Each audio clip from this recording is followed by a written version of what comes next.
In the final section of this module, we get into a very special law, wildlife law. Perhaps this is the first and only conservation law enacted in independent India, while most of the laws concerning natural resources came before India became independent. This arguably is the only conservation law, a law in relation to natural resources, focusing primarily on protection, conservation, and security for a particular kind of a life form, wildlife. The Wildlife Protection Act also has a very interesting origin. Normally, in international relations, after a nation gets into an international treaty arrangement at the global level, the government would start working on coming up with a law at the internal domestic level to be in line with whatever commitment that it has made at the international level through that particular treaty. That has been the case with India most of the time. And perhaps this Wildlife Protection Act is an exception. Even before India got into an international arrangement concerning protecting wildlife, India enacted its own brand new law on wildlife protection, and the international arrangement came 1 year later in the form of Convention on International Trade in Endangered Species, CITES, CITES for short. This came in 1973, whereas the Indian Wildlife Protection Act preceded that to demonstrate to the global community that India is thinking ahead of the times when it comes to the requirement of conserving whatever that's left of something which is very valuable. Wildlife, the world over, is an endangered variety of plants and animal kind. Endangered because of a number of human interventions, endangered because of lack of facilities and scientific mechanisms of protection. Wildlife being rare to find as something which is found in wilderness, and that's why the expression wildlife comes into existence, is very special because it normally would flourish in its natural habitat. And because of the demands of the communities of people everywhere in the world for economic development, many of these wildlife areas have shrunken in space, with the result not only their habitats are lost, even the wildlife getting no support or succor or anything to really feed itself, they have become very rare in their occurrence. It is with the objective of conserving their ecosystems and protecting these life forms. A law was thought to be enacted, and that came into existence in the year 1972. Interesting thing about the Wildlife Protection Act was that when the law was made in the first place, it was thought that wildlife is something to do with animals only, wild animals. And so, when we crafted the law in 1972, it primarily focused on only animal kind. Much later, an amendment came to this law as to include some of those rare species of plants which are grown in wilderness and not to be found in a cultivated form, also requiring protection as the wild animals. The law was refined through this particular amendment. The other important thing that you have to notice when you start examining this body of law is that it had a particular scheme of governance in the year 1972 that got totally revamped in the year 2002. And what we have is the Wildlife Protection Act of 1972 as thoroughly amended in 2002, which is in operation now. We will, as we go along, we would know what kind of changes came about to this law and at what stage this law is in operation as of now. The basic objective is for protecting life forms of very rare kind which are found in wilderness, and to come up with a specific law to control something which is clandestinely carried out, a big trade at the international level, illegal trade in wildlife and the parts of wildlife, to regulate and control and limit the smuggling activity in relation to wildlife. Also, the law is proactive in terms of providing for a management mechanism for wildlife habitats and protection through a cooperative and scientific mechanism. The idea is essentially to control poaching and illegal trade on that and provide for scientific and participatory management of those that are actually very close to the wildlife habitats, but they should act as buffers, those that are acting as buffers around these and also their protection. The principle is to manage these on sustainable utilization of forest produce. It has the same kind of a scheme as the forest law has, two-tier of governance. At the highest level, you have the National Board for Wildlife, a huge body, a humongous body with Prime Minister as the chairman, and as many as 47 other members who are drawn from various departments and ministries of the government. Almost who is who in the government are part of this, and few experts who would constitute the highest decision-making body called the National Board for Wildlife. And since it is such a big body, and you cannot expect the Prime Minister and all the other major heads of various ministries to attend the same all the time, it has been worked out in this law to create what is called as a standing committee comprising of 10 members, headed by the vice chairman, who is actually the Minister of Environment, Forest and Climate Change, and a member secretary, once again drawn from the Environment Ministry, and 10 other members drawn from the National Board for Wildlife, who are the ones who would actually act on behalf of and take decisions for the National Board for Wildlife. As far as its functions are concerned, it is essentially interested in providing the basic template and a frame for conservation and development of wildlife for all those functionaries of the state to implement, to frame policies and advise central government and state governments in promotion of wildlife, its conservation, and effectively controlling poaching and illegal activities in relation to that.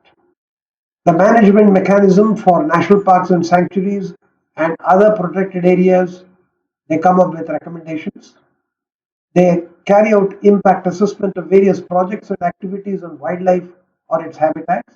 So anything that is to be done in these areas, which would actually take away a small portion of the wildlife areas, it has to have the clearance from this particular body. An impact assessment study it carries out and then takes a call whether it should be made available for other activities or should it be confined only as wildlife preservation and protection areas.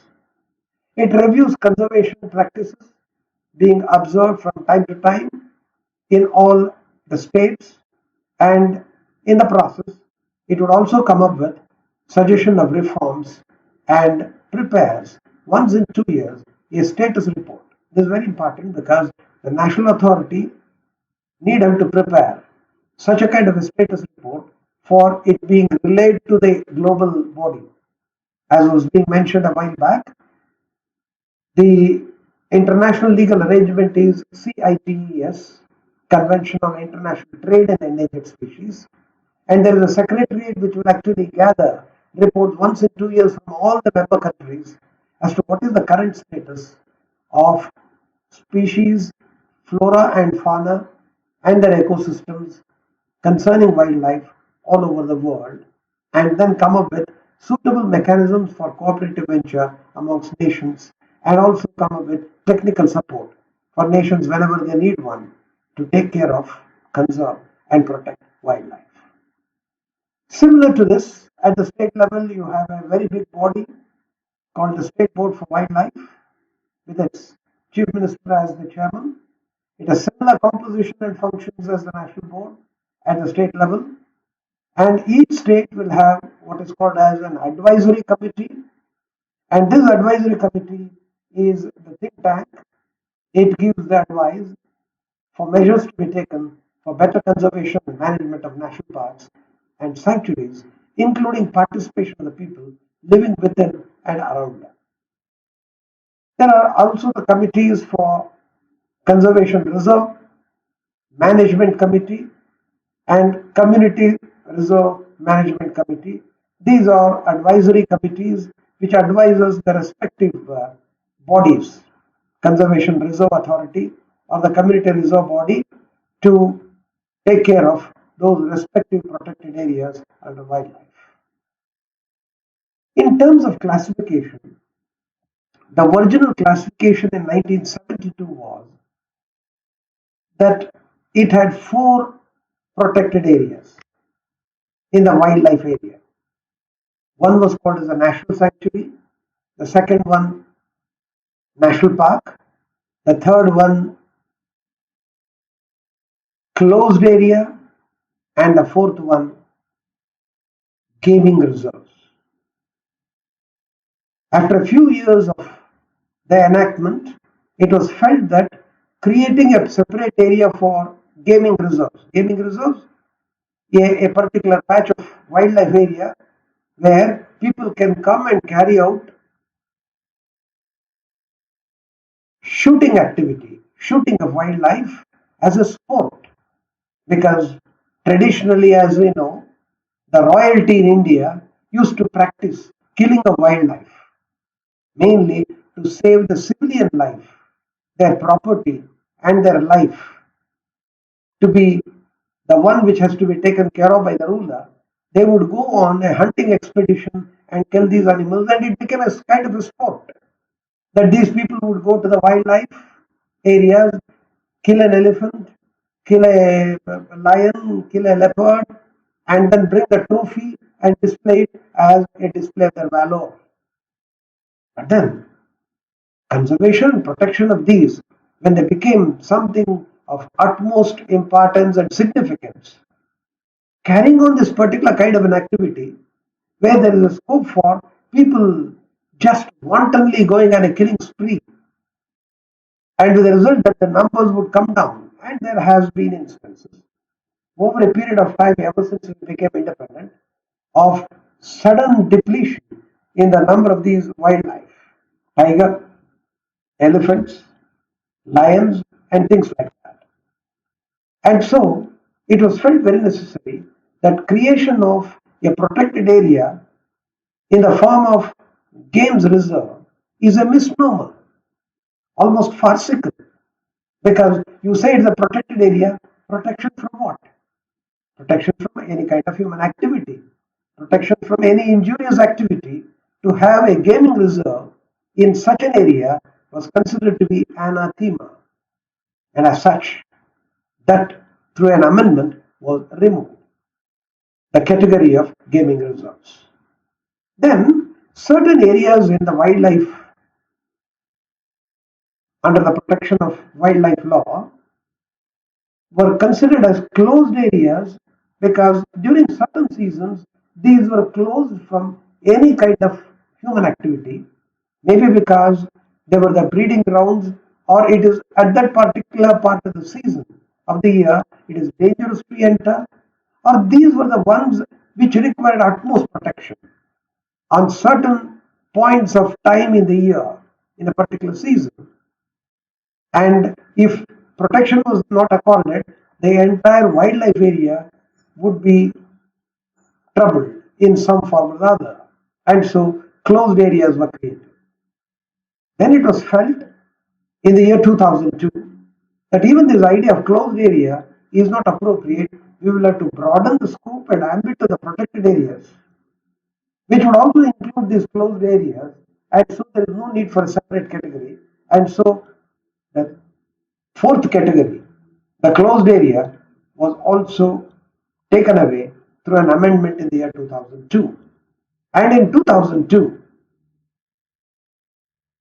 the entire protected area was reworked into 4 categories of wildlife areas. The first one, the national park. The second one, sanctuaries. As you could see, both the national park and sanctuaries figured in the earlier categorization as well, and they continue to be there under the new amended version of that law. What is a national park? A national park is a very special ecosystem. It is an area of ecological, faunal, floral, geomorphological, natural and zoological significance.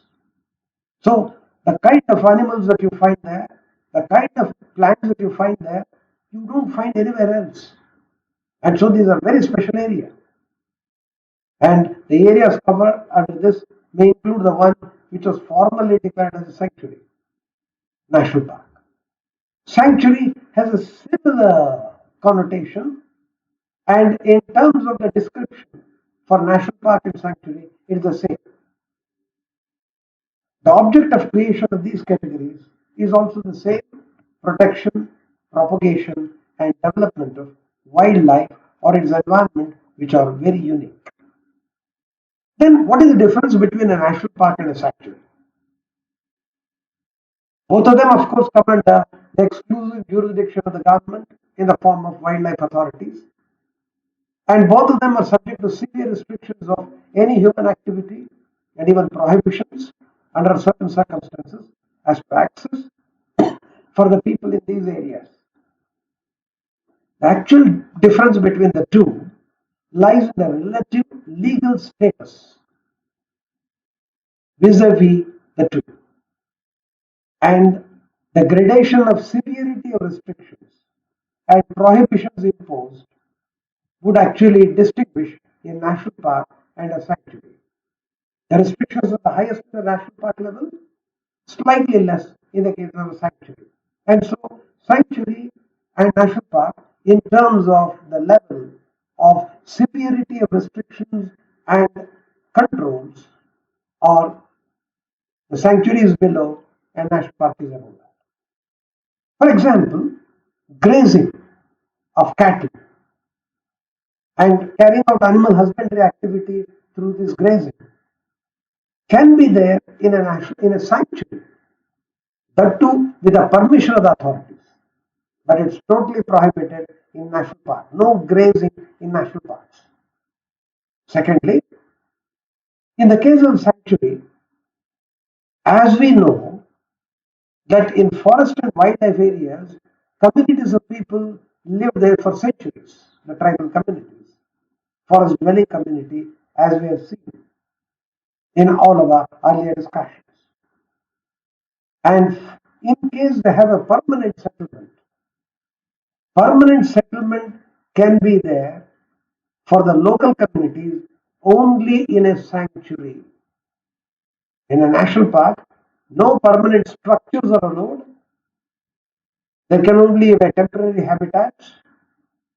And the usual practice all over India is that states would first declare a particular area as a sanctuary, and then later would, over a period of time, after imposing severe restrictions, and when the environment is congenial, declare it as a national park. But there is no hard and fast rule that it should start with a sanctuary and then graduate to a national park. There can be a declaration of a national park without going through a stage of a sanctuary. And how do these national parks and sanctuaries get declared? It is the same process as is being followed under the forest law. For the creation of a reserve forest, for the creation of a village forest, for the creation of a protected area there, protected forest there. Same is the procedure here, the declaration of an intention for creation of this, hearing of objections, settlement of claims, taking possession, and then declaration, and establishing the authority of the state with regard to that particular eco-sensitive area.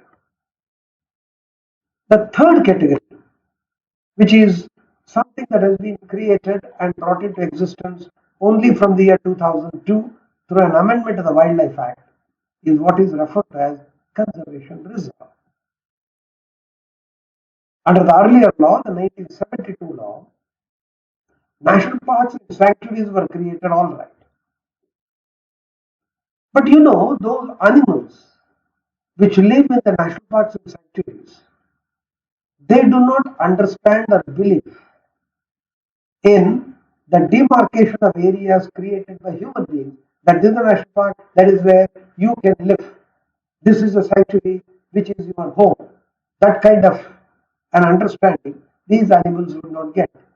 They stray away from this area, and it may be an usual practice with them that they are either found to be outside these national parks and sanctuaries in search of food, in search of water, and water that is available outside these would like to come out.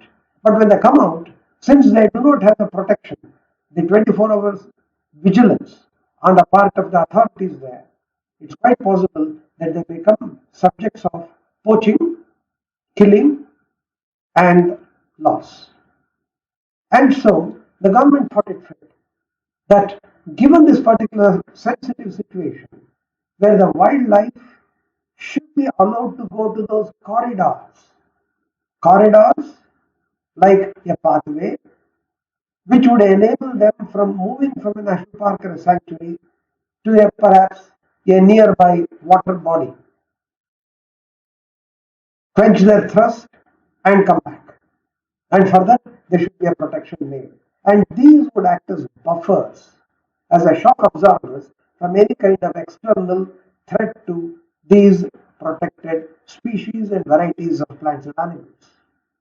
And that's how the idea of a conservation reserve came about. It is a declaration of an area owned by the government and which is adjacent to a national park or a sanctuary, or that which would link one protected area with another. And this would be done in consultation with the local communities for protecting the landscape, seascape, flora and fauna and their habitats, because people are living there. And if once you declare it as a conservation reserve, the people's activity need have to stop there. And so you get into a consultation with them, ascertain their opinion, and then take a call on that in creating these conservation reserves.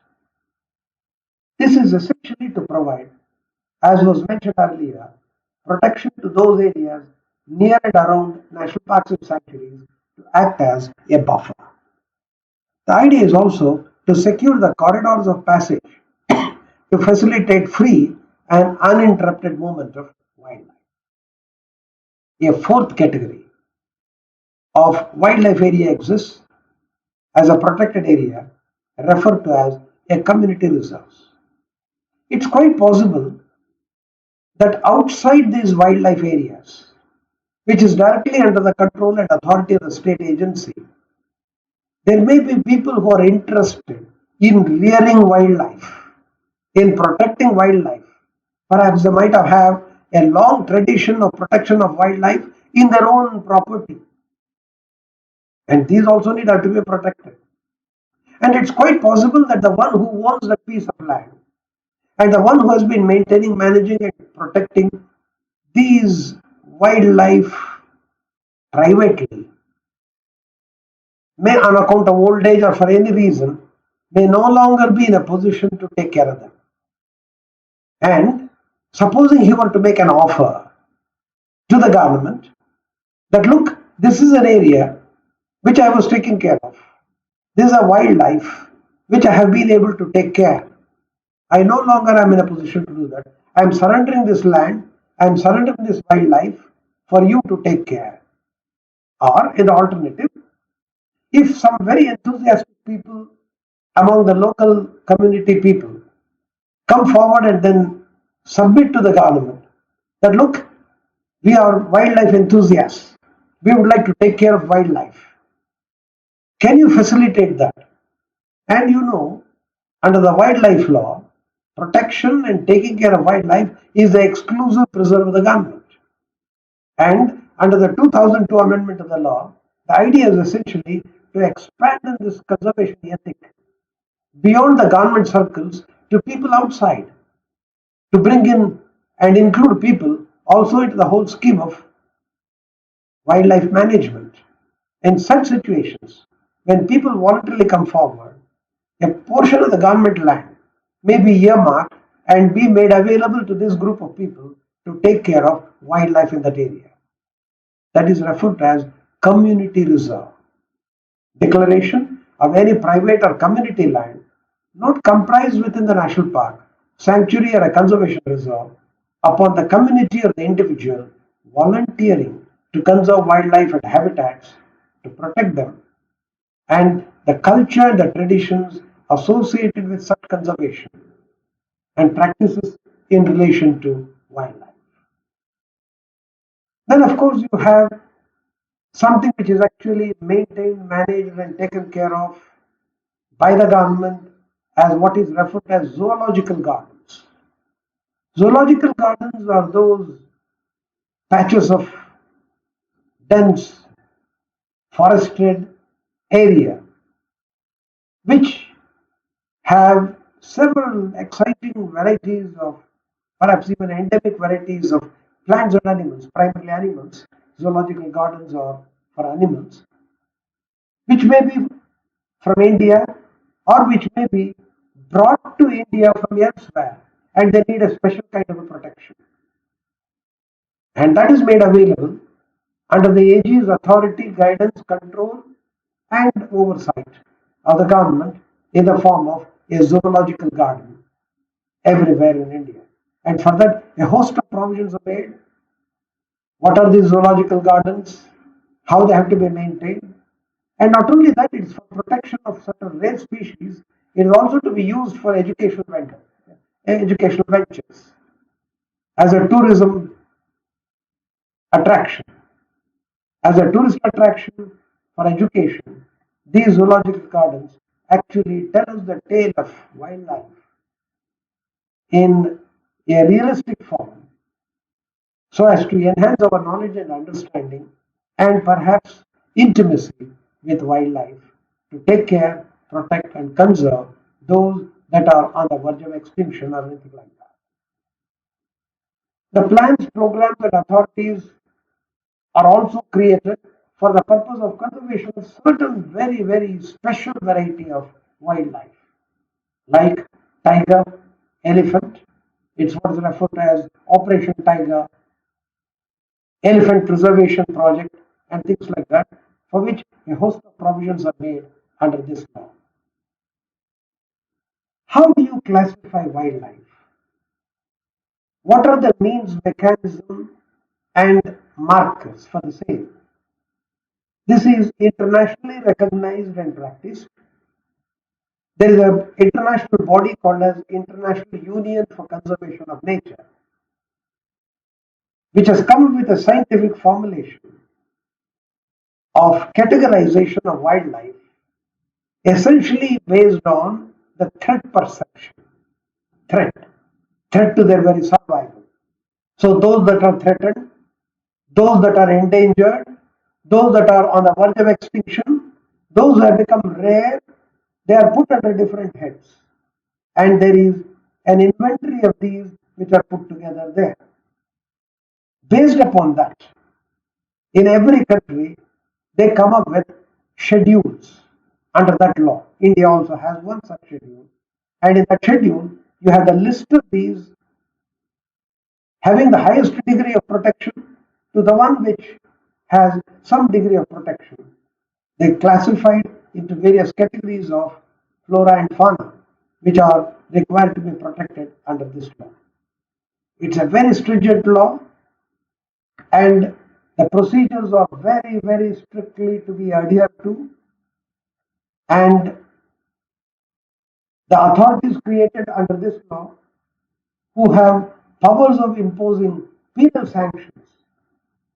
If you actually examine this law, looking into penal provisions of this law and compare it with the Indian Penal Code or the criminal law of the land, what you find is that this law is far more stringent than criminal law that we have. And it has been quite often said that one should not commit any offense with regard to wildlife.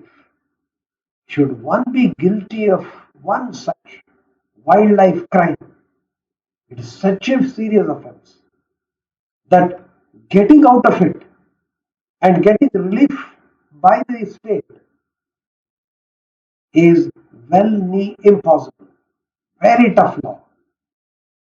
And you must have read in the newspapers, you must have heard from various other quarters in social media as well, that very big people, very influential people in India, quite a few film stars were caught for violating this law, and even to this day, although the offense was supposed to have been committed 1 or 2 decades back, are still moving from pillar to post in the court of law to get some relief. They're punished for that offense. Not just a monetary fine, even jail is also being done. It's a very unique body of law, and it has very stringent penal sanctions. Committing an offense would land up one in so much of difficulty, much more greater stringency than what you have in the penal law of the land. Within this law, there is an appellate authority that we created, and so if you have any grievance, if there is any problems in the administration, the appellate authority can be approached, which is created under this, and so the ordinary courts of law are barred from exercise of any jurisdiction over them. So you cannot take it to the district court for any decision on any dispute that you may have. Go to the appellate authority, and from there the appeal will lie to the High Court or the Supreme Court, as the case may be. The unique feature of this law is that the jurisdiction of the authorities under it is not confined to the designated areas. It is not confined to national park, sanctuaries, community reserve, or conservation reserve. Wildlife or its parts need have to be, if it is privately held or owned, inventorized, necessary authorizations and permissions be obtained for the government, failing which, wildlife wherever they are, the authorities will have the jurisdiction to catch hold of them and bring them to justice. So, in terms of jurisdiction, it is not confined to the areas that are specified here. It extends to wherever this wildlife is found. Wherever? Yes, wherever. Not just nationally, even internationally. Even when found outside India, there can be exercise of jurisdiction under this law, for the simple reason that this law is very much in line with this international legal arrangement called as CITES, which actually provides for an international facilitative mechanism.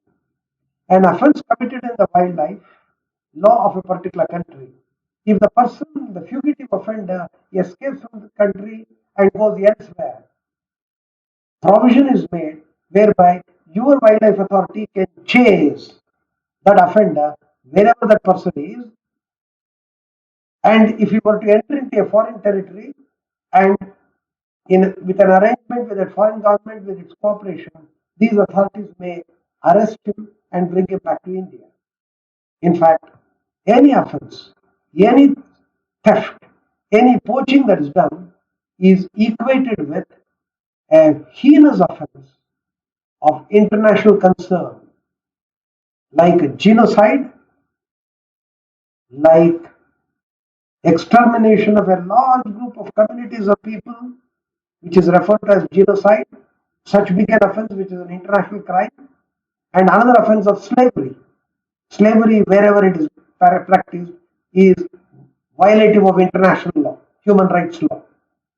The same is the case with regard to wildlife crimes. It is an international crime. And being an international crime, the international criminal of this kind is called hostis humanis generis, enemy of humanity. And all the member countries of CITES can take action against such an offender and bring him to justice. It's an excellent law in terms of objectives of conservation and protection of wildlife.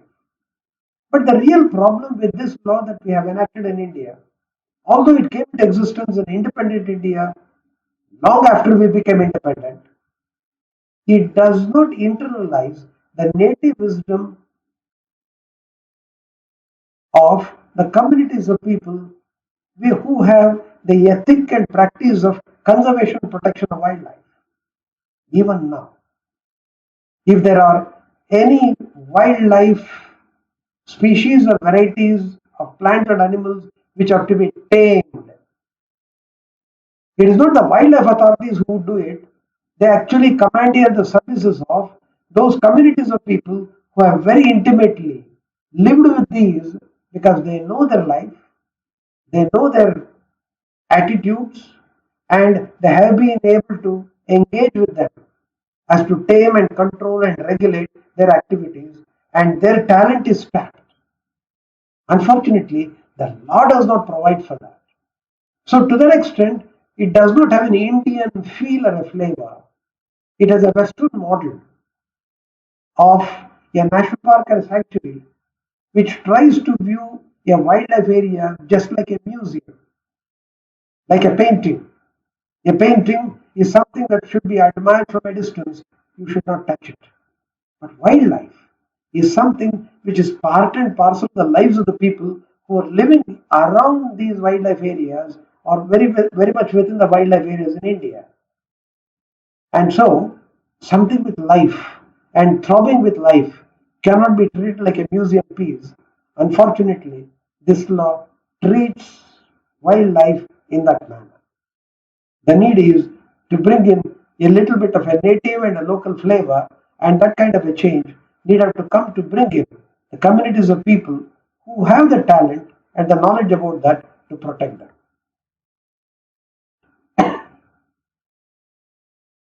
The need to protect threatened species and critical habitats from all destructively developmental activities has been not just been the concern of the government, even the courts of law have insisted that, and they have actually laid down through judicial pronouncements and various administrative procedures the no-go areas very close to these wildlife habitats have been developed.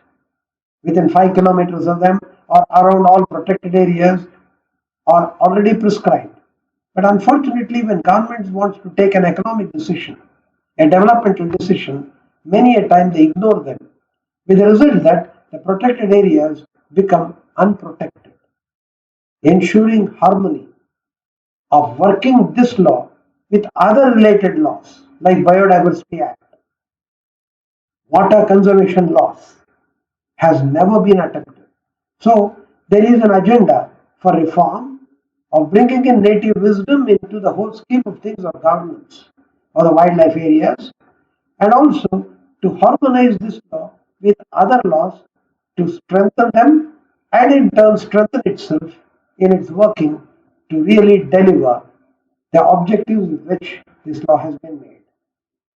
Supposing we are going to sum up the entire body of law that we inquired into, both in the previous module and the present module, the forest and wildlife law and its working is very much like a British colonial soul in an Indian body because it has inherited most of the British viewing of forests as a state function, management exclusively by the state, and people are only the subjects of it. That has to change. It is still an imperfect picture of a system that is struggling to balance the concerns of conservation, addressing the needs and entitlements of those who are dependent on them, and who are also the traditional custodians, alongside meeting the demands of development of an independent republic that is India. Biodiversity, forest and wildlife laws in India that constitute the core, the heart and soul of everything about the management of life and life forms in all their splendor. Need remains to evolve a policy and a frame of law to harmonize all of them through consolidation, codification, and refinement on the suggested lines. Then perhaps maintenance and management of forest and wildlife, along with biodiversity, appears like a symphony in tune with the rest of the nature. Till then, we have problems of conservation, protection, and management of all these areas.